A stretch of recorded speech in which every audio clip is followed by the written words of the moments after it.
नमस्कार दोस्तों, स्वागत है आपका हमारे यूट्यूब चैनल पर। और हम आ चुके हैं एक नए वीडियो के साथ, जिसमें हम लोग बात करेंगे अपने आगे कंटिन्यू जो हम लोग एक्सेप्शन हैंडलिंग पढ़ा रहे थे, तो उसके आगे हम लोग कंटिन्यू करेंगे। आज फाइनली कीवर्ड के बारे में डिस्कस करेंगे। ठीक है, तो चलिए हम लोग मूव करते हैं अपने नोट्स पे और अपने फाइनली कीवर्ड के बारे में अच्छे से समझते हैं कि ये क्या होता है और इसका यूज़ हम लोग एक्सेप्शन के अंदर क्यों करते हैं। तो फाइनली का यूज़ क्या होता है कि finally is a block that is always executed whether exception is handled और नॉट। जो फाइनली एक ब्लॉक होता है, ये हमेशा क्या होता है, एग्जीक्यूट होता है, एक्सेप्शन को आप हैंडल करो और चाहे ना करो। चलिए इसका सिंटेक्स देख लेते हैं हम लोग इसको किस तरीके से यूज़ करते हैं। तो देखिए, मैंने in previous video try catch के बारे में बहुत डिटेल में आपको अच्छे से समझाया था कि ये किस तरीके से यूज़ किया जाता है। तो जो फाइनली ब्लॉक होता है वो एक गुड सिंटेक्स जो होता है वो यही होता है कि उसको कैच के बाद यूज़ करें। करना चाहते हैं तो आप क्या करते हैं, यहाँ पे ट्राई के बाद भी कर सकते हैं, लेकिन जो ये गुड सिंटेक्स है वो यही है कि ट्राई का यूज़ करें, ट्राई के साथ कैच आता है और कैच के बाद फाइनली ब्लॉक का यूज़ करते हैं। अब हम लोग फाइनली ब्लॉक का यूज़ क्यों करते हैं इसके बारे में चर्चा कर लेते हैं। तो फाइनली ब्लॉक का जो अपना ये फाइनली है ब्लॉक, इसको हम लोग यूज़ इसलिए करते हैं कि जब हम लोग यहाँ पे ट्राई के अंदर हम लोग रिस्की कोड को लिखते हैं जिसमें एक्सेप्शन आने के चांसेस होते हैं। तो अगर यहाँ पे कोई एक्सेप्शन अकर होती है कोई किसी भी कोड में, तो अब एक्सेप्शन अकर हुई तो जहाँ से एक्सेप्शन अकर होती है जिस लाइन में, उसके बाद में क्या होता है, जो कोड होता है वो तुरंत कहाँ पे जो भी पूरा कंट्रोल होता है वो कैच के पास चला जाता है। तो जो नीचे का कोड होता है वो एग्जीक्यूट नहीं होता है। तो मान लो अगर आप कोई रीड राइट ऑपरेशन करवा रहे हो, आपकी फ़ाइल खुली है, तो फिर वो फाइल क्लोज नहीं होती, वो खुली की खुली ही रहती है, क्योंकि उस लाइन के बाद कंट्रोल नीचे वाले एग्जीक्यूट नहीं होगा, उसके ऊपर वाला जो भी होगा जिसमें एक्सेप्शन आई होगी वो मूव करेगा कैच के पास और फिर हैंडलिंग कोड से उसको हैंडल करेगा। तो वो जो आगे की फाइल्स हैं वो क्या होंगी, एग्जीक्यूट नहीं होंगी और ना मतलब वो खुली की खुली पड़ी रहेंगी। तो ये एक गुड प्रैक्टिस नहीं है। तो जो भी फाइल खुली हैं उनको क्लोज करवाने के लिए हम लोग फाइनली कीवर्ड का यूज़ करते हैं।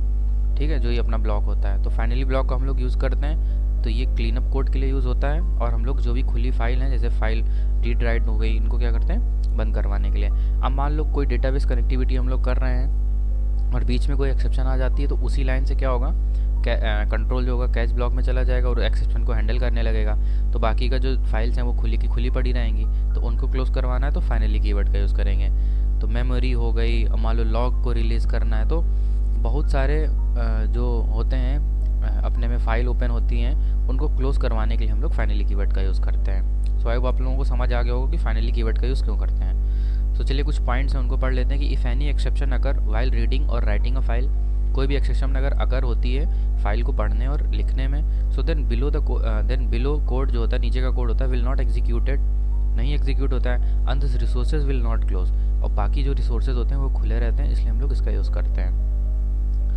देन सेकंड पॉइंट क्या है हमारा कि we can use multiple catch block, हम लोग कैच ब्लॉक मल्टीपल यूज़ कर सकते हैं within one try block, एक ट्राई के साथ मल्टीपल कैच ब्लॉक यूज़ कर सकते हैं। But we can only use single finally block with one try block, not multiple. लेकिन हम लोग फाइनली जो ब्लॉक है वो केवल एक ही यूज़ कर सकते हैं। ठीक है, अब थर्ड पॉइंट में चलते हैं कि the statement present in the finally block execute even if the try block contain control transfer statement and like return break and continue.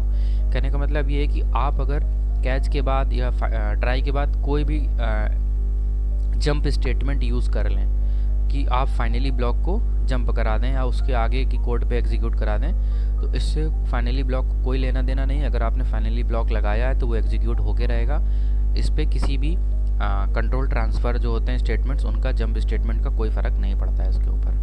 ठीक है, तो ये बहुत इंपॉर्टेंट चीज़ है, आपको अच्छे से समझनी होगी। अब the possibility that content disturb the execution of finally block, कुछ केसेस में क्या होता है कि जो फाइनली ब्लॉक होता है वो एग्जीक्यूट नहीं होता है। ठीक है, वो पूछा जा सकता है आपसे इंटरव्यू में कि फाइनली ब्लॉक क्या मतलब एकदम निश्चित ही है कि एग्जीक्यूट ही होगा। हाँ, मोस्ट ऑफ द केसेस में एग्जीक्यूट ही होगा हैं, बट 1-2% एक्सेप्शन तो हर चीज़ में होते हैं, क्योंकि हम लोग एक्सेप्शन ही पढ़ रहे हैं। तो देखिए कुछ केसेस हैं जो मैंने यहाँ पे लिख रखे हैं, आप समझ लीजिए इनको। पहला क्या है, using of the system dot exit method. अब अगर आप इस मेथड का यूज़ करते हैं, अगर नहीं पता है इसके बारे में तो मैं बता देता हूँ, JVM को शट डाउन करने के लिए हम लोग इस मेथड का यूज़ करते हैं। अब अगर आप JVM को ही शट डाउन कर देंगे तो फिर आगे का कोड एग्जीक्यूट ही नहीं होगा, तो हमारा फाइनली ब्लॉक एग्जीक्यूट नहीं होगा। ठीक, देन सेकंड केस क्या हो सकता है कि causing a fatal error that causes the process to abort. अब मान लो कि ट्राई में कोई मतलब एक्सेप्शन आके एरर आ जाए, जो हम लोग यूज़ कर रहे थे शुरुआत के प्रीवियस वीडियो में मैंने एरर भी बताया था किस तरीके से आती है। तो अगर एरर आ जाती है तो ये भी क्या है, कॉज है कि कोड आगे का एग्जीक्यूट नहीं होगा। ठीक है, वहीं पे स्टॉप कर देगा। तो दूसरा केस ये हो सकता है। तीसरा केस क्या होता है कि due to an exception arising in finally block. अब मान लो फाइनली ब्लॉक एग्जीक्यूट हो रहा है, उसके बीच में ही कोई एक्सेप्शन आ जाए तो हो सकता है। तीसरा केस ये है। And death of the thread, तो ये मैं आपको मल्टी थ्रेडिंग में अच्छे से बताऊंगा कि डेथ ऑफ द थ्रेड अगर होता है तो फिर तो भी फाइनली ब्लॉक एग्जीक्यूट नहीं होता है, ठीक है। तो ये 4 जो केसेस हैं जिनमें जो अपना फाइनली ब्लॉक है एग्जीक्यूट नहीं होता है, इनको अच्छे से आप पढ़ लीजिएगा। बाकी जो फाइनली ब्लॉक है जिसके बारे में क्यों यूज़ करते हैं वो अच्छे समझ गए होंगे कि जो भी रिसोर्सेज ओपन रह जाते हैं ट्राई ब्लॉक में, जहाँ पे हम लोग रिस्की कोड लिखते हैं, मान लो डेटाबेस कनेक्टिविटी हो गया या कोई फाइल हो गई या मेमोरी रिलीज़ करानी है, लॉक रिलीज़ करवाने हैं, तो यहाँ पे अगर करवाना है तो उसके लिए हम लोग किसका यूज़ करते हैं, फाइनली ब्लॉक का यूज़ करते हैं। ठीक, लोगों को फाइनली ब्लॉक के बारे में अच्छे से समझ आ गई होंगी सारी चीज़ें कि क्यों यूज़ करते हैं, क्या कैसे इसका सीन है। तो आप लोग इसको क्या करिए, प्रॉपर इसको पढ़िए, और बाकी अगर कोई दिक्कत है, नहीं समझ में आ रहा है तो कमेंट में आप पूछ सकते हैं। अगर आपको वीडियो अच्छा लगा हो तो वीडियो को लाइक करें, चैनल को सब्सक्राइब करें। मिलते हैं अगले नेक्स्ट वीडियो में, तब तक के लिए बाय बाय, जय श्री राम।